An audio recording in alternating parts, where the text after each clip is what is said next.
नमस्ते। आज के इस एक्सप्लेनर में हम बात करने वाले हैं भारत की उस जगह के बारे में जिसका नाम सुनते ही अच्छों के पसीने छूट जाते हैं। राजस्थान की अरावली पहाड़ियों में छिपा भानगढ़ का किला। आपने इंटरनेट पर इसके बारे में बहुत सी डरावनी कहानियां सुनी होंगी, है ना? लेकिन आज हम इतिहास और विज्ञान की मदद से इस खौफनाक और वीरान शहर के असली रहस्यों से पर्दा उठाने वाले हैं।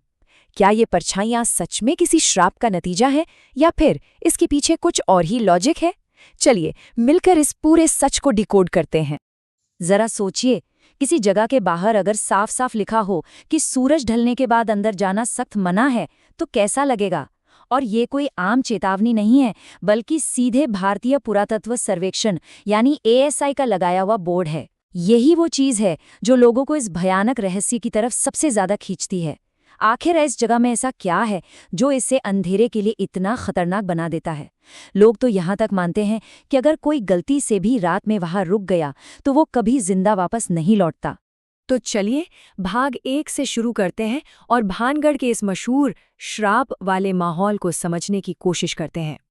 जब आप 16वीं सदी के शहर में कदम रखते हैं, जो कभी 9000 घरों से गुलजार हुआ करता था, तो एक बहुत ही अजीब चीज नोटिस करेंगे। यहाँ 9000 वीरान घर हैं, दीवारें खड़ी हैं, लेकिन किसी भी घर की छत नहीं है, बिल्कुल गायब।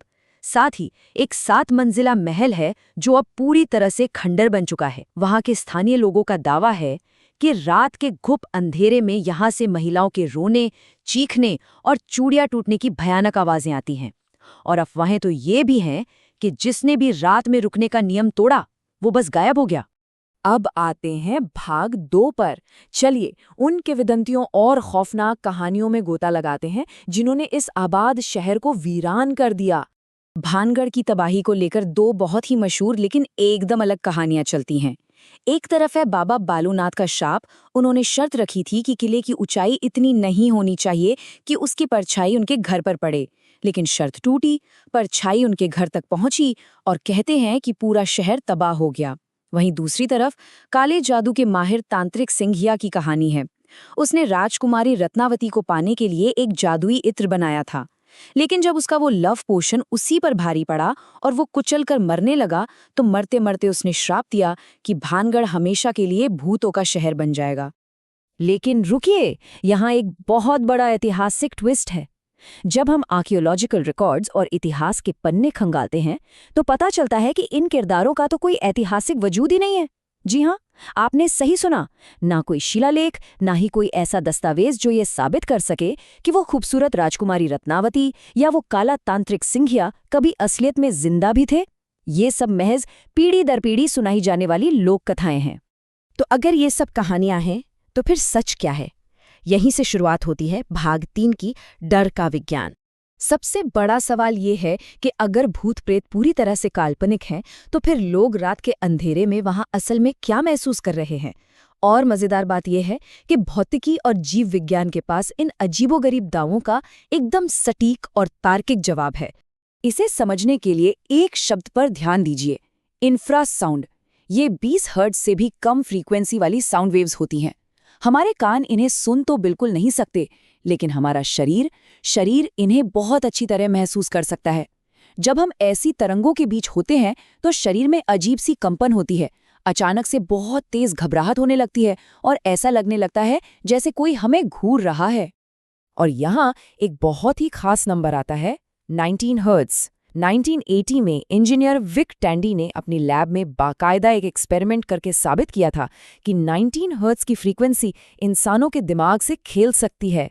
इसी फ्रीक्वेंसी की वजह से लोगों को ठंडे पसीने आ सकते हैं, उन्हें मतिभ्रम या हैलुसिनेशन हो सकता है और यहाँ तक कि ग्रे रंग की परछाइयां भी दिख सकती हैं।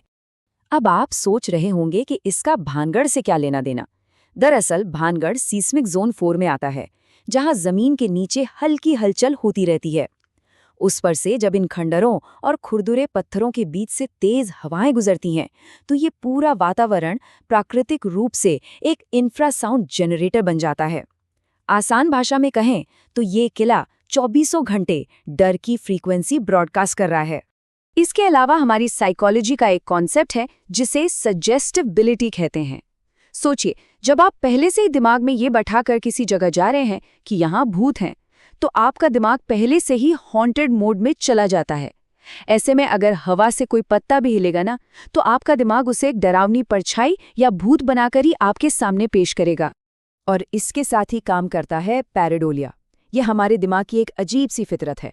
हमारा दिमाग हमेशा रैंडम आकारों में पहचानी हुई चीजें ढूंढने की कोशिश करता है। यही वजह है कि जब टूरिस्ट वहां जाते हैं तो उन्हें टूटी दीवारों, अंधेरे कोनों या पुराने खंभों के बीच अचानक से राक्षसी चेहरे या इंसानी आकृतियां नजर आने लगती है।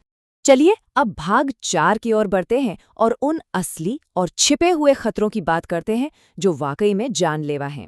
अब वक्त आ गया है ये जानने का कि आखिर एएसआई सूरज ढलते ही उन भारी लोहे के दरवाजों पर ताला क्यों लगा देता है।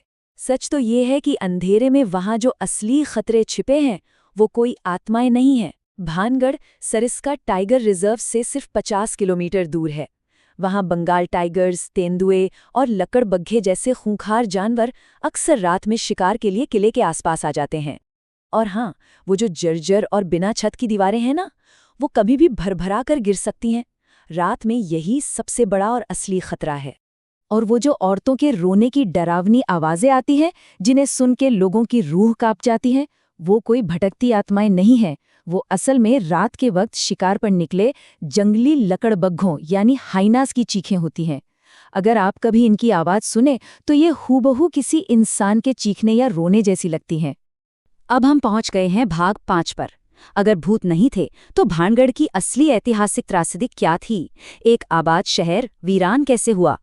इसका जवाब किसी श्राप में नहीं, बल्कि इतिहास की एक बेहद दर्दनाक हकीकत में छिपा है। 1573 में माधव सिंह ने इस शहर को बसाया था। सब कुछ ठीक था, लेकिन 1720 में सवाई जय सिंह के हमले और कब्जे के बाद भानगढ़ का रसूख कम होने लगा। लेकिन जो आखिरी और सबसे बड़ा प्रहार था, जिसने इस शहर की कमर ही तोड़ दी, वो आया 1783 में। वो था 1783 का विनाशकारी चालीसा अकाल।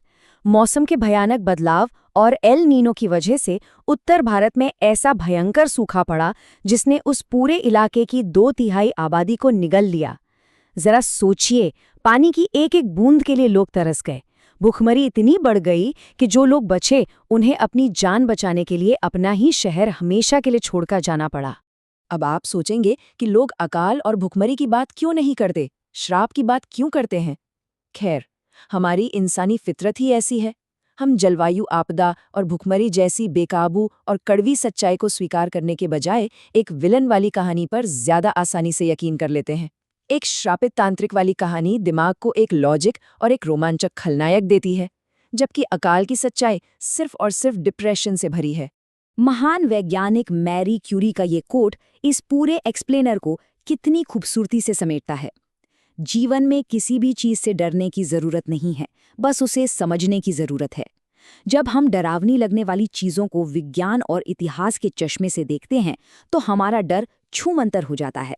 लेकिन इन सब बातों के बाद भी एक बड़ा ही मजेदार मनोवैज्ञानिक सवाल पीछे छूट जाता है। अगर हमें 100% पता है कि ये सब महज हवा, पत्थर, जानवर और हमारे अपने दिमाग का खेल है, फिर भी हम इंसान इस डर के रोमांच के पीछे क्यों भागते हैं? क्यों हमें डरावनी कहानियां इतनी पसंद आती हैं? ये एक ऐसा सवाल है जो मैं आप पर छोड़ता हूँ। इसके बारे में सोचिएगा जरूर। आज के इस एक्सप्लेनर में बस इतना ही। आगे भी ऐसे ही सीखते रहिए और चीज़ों के पीछे का असली लॉजिक तलाशते रहिए।